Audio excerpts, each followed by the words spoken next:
ಅಧ್ಯಕ್ಷ ಆಯ್ಕೆ ಪ್ರಕ್ರಿಯೆ ನಡೀತಾ ಇದೆ ದೆಹಲಿಯಲ್ಲಿ. ತಮಗೇನಾದ್ರು ಕರೆ ಬಂದಿತ್ತಾ? ತಮ್ಮನ್ನ ಕನ್ಸಿಡರ್ ಮಾಡಿದಾರಾ ಇಲ್ವಾ ಏನು ತಮ್ಮ? ಕರೆ ಬಂದಿಲ್ಲ, ನನಗೆ ಯಾವುದೇ ರೀತಿಯಾದಂಥ ಕರೆ ಬಂದಿಲ್ಲ. ನಾನು ಕೂಡ ಮಹಿಳಾ ಉಪಾಧ್ಯಕ್ಷರಾಗಿ ಕೆಲಸ ಮಾಡಿದ್ದೀನಿ. ನಡೀತಿರುವಂಥ ಪ್ರಕ್ರಿಯೆ ನನಗೆ ಅಲ್ಲಿ ನಡೆದಂಥ ಮೀಟಿಂಗಲ್ಲೇ ಗೊತ್ತಾಗಿದ್ದು ಈ ಥರ ಪ್ರಕ್ರಿಯೆ ನಡೆದಿದೆ ಅಂತೇಳಿ.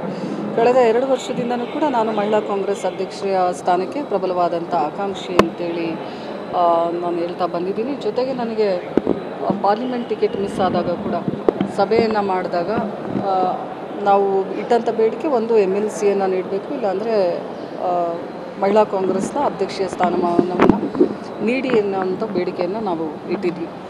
MLC ಒಂದು ಚುನಾವಣೆ ಮೊನ್ನೆ ನಡೆದಾಗೂ ಕೂಡ ನಾವು ಆಕಾಂಕ್ಷಿ ಅಂತ ಹೇಳಿದ್ವಿ, ಅದರಲ್ಲೂ ನಮಗೆ ಕೈ ತಪ್ಪೋಯಿತು. ಈಗ ಮಹಿಳಾ ಕಾಂಗ್ರೆಸ್ನ ಅಧ್ಯಕ್ಷೀಯ ಸ್ಥಾನವನ್ನು ನಡೀತಾ ಇರುವಂಥ ಪ್ರಕ್ರಿಯೆಯಲ್ಲಿ ನಮ್ಮನ್ನು ಕೂಡ ಪರಿಗಣಿಸಿ ಅಂತೇಳಿ ನಾನು ಬೇಡಿಕೆಯನ್ನು ಇಟ್ಟಿದ್ದೀನಿ. ನಮ್ಮ ರಾಜ್ಯದ ನಾಯಕರು ದೆಹಲಿಗೆ ತೆರಳಿರುವಂಥ ನಿಟ್ಟಿನಲ್ಲಿ ಅವರು ಬಂದ ಮೇಲೆ ಅವರನ್ನು ಭೇಟಿಯಾಗುವಂಥ ಕೆಲಸವನ್ನು ಮಾಡಿ ಯಾಕೆ ಪಟ್ಟಿಯಲ್ಲಿ ನನ್ನ ಹೆಸರು ಕೈ ಬಿಟ್ಟು ಹೋಗಿದೆ ಅನ್ನುವಂಥದ್ದನ್ನು ಅವರ ಜೊತೆಗೆ ಚರ್ಚೆ ಪದೇ ಪ್ಯಾನಲಿಂದ ನಿಮ್ಮ ಹೆಸರನ್ನು ಮಿಸ್ ಮಾಡ್ತಿದ್ದಾರೆ. ಏನು ಉದ್ದೇಶಪೂರ್ವಕವನ್ನ ಅಥವಾ ತುಂಬ ದೊಡ್ಡ ಮಟ್ಟಕ್ಕೆ ಬೆಳೀತಾರೆ ಅನ್ನುವಂತಹ ಕಾರಣಕ್ಕೋಸ್ಕರ ಕೊಡುವ ಪ್ರಕ್ರಿಯೆ?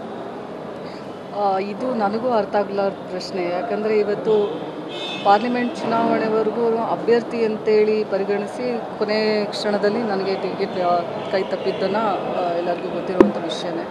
ಅದಾದ ನಂತರ MLCಲೂ ಅದೇ ಥರ ಆಯಿತು. ಈಗ ಮಹಿಳಾ ರಾಜ್ಯ ಅಧ್ಯಕ್ಷ ಸ್ಥಾನಕ್ಕೂ ಕೂಡ ಪರಿಗಣಿಸ್ತಾರೆ ಅನ್ನುವಂಥ ಒಂದು ನಿರೀಕ್ಷೆ ಈಗೂ ಕೂಡ ಇದೆ. ಯಾಕೆ ಈ ಥರ ಆಗ್ತಾಯಿದೆ ಅಂತೇಳಿ ಅವ್ರ ಹತ್ರ ಮಾತಾಡಿದಾಗೆ ನನಗೂ ಕೂಡ ಗೊತ್ತಾಗುತ್ತೆ.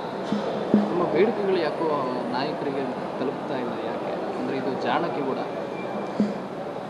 ಬೇಡಿಕೆಗಳು ತಲುಪ್ತಾ ಇಲ್ಲ ಅಂತಲ್ಲ, ನಮ್ಮ ಒಂದು ಸ್ಪಷ್ಟವಾದಂಥ ಬೇಡಿಕೆ ನಮಗೆ ಉತ್ತರ ಕರ್ನಾಟಕ ಭಾಗಕ್ಕೆ ಅತಿ ದೊಡ್ಡದಾದಂಥ ಒಂದು ವೀರಶೈವ ಲಿಂಗಾಯತ ಸಮಾಜಕ್ಕೆ ಒಂದು ಸ್ಥಾನವನ್ನು ಕೊಡಿ, ನಮಗೆ ಮಹಿಳಾ ಅಧ್ಯಕ್ಷ ಸ್ಥಾನವನ್ನಾದರೂ ನಮಗೆ ನೀಡಿ ಎನ್ನುವಂಥ ಒಂದು ಬೇಡಿಕೆಯನ್ನು ನಾವು ಇಟ್ಟಿರುವಂಥದ್ದು. ಇದ್ರ ಬಗ್ಗೆ ನಮ್ಮ ಕೂಡಲ ಸಂಗಮ ಪೀಠದ ಬಸವಜನ ಮೃತ್ಯುಂಜಯ ಸ್ವಾಮಿಗಳು ಕೂಡ ಮಾತಾಡಿದ್ದಾರೆ ನಾಯಕರ ಹತ್ರ.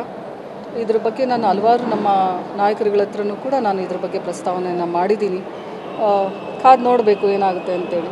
ಇನ್ನು ಪ್ರಕ್ರಿಯೆ ನಡೆದಿರೋದ್ರಿಂದ ಯಾಕೆ ಕೈ ಬಿಟ್ಟೋಗಿದೆ ಅದನ್ನು ಮೊದಲು ತಿಳ್ಕೊಳ್ಳುವಂಥ ಕೆಲಸವನ್ನು ಮಾಡ್ತೀವಿ. ಜೊತೆಗೆ ಇವತ್ತಿಗೂ ಕೂಡ ನಾನು ಪ್ರಬಲ ಆಕಾಂಕ್ಷಿ ಅಂತಲೇ ನಾನು ಹೇಳೋದಕ್ಕೆ ಬಯಸ್ತೀನಿ. ಅಕಸ್ಮಾತ್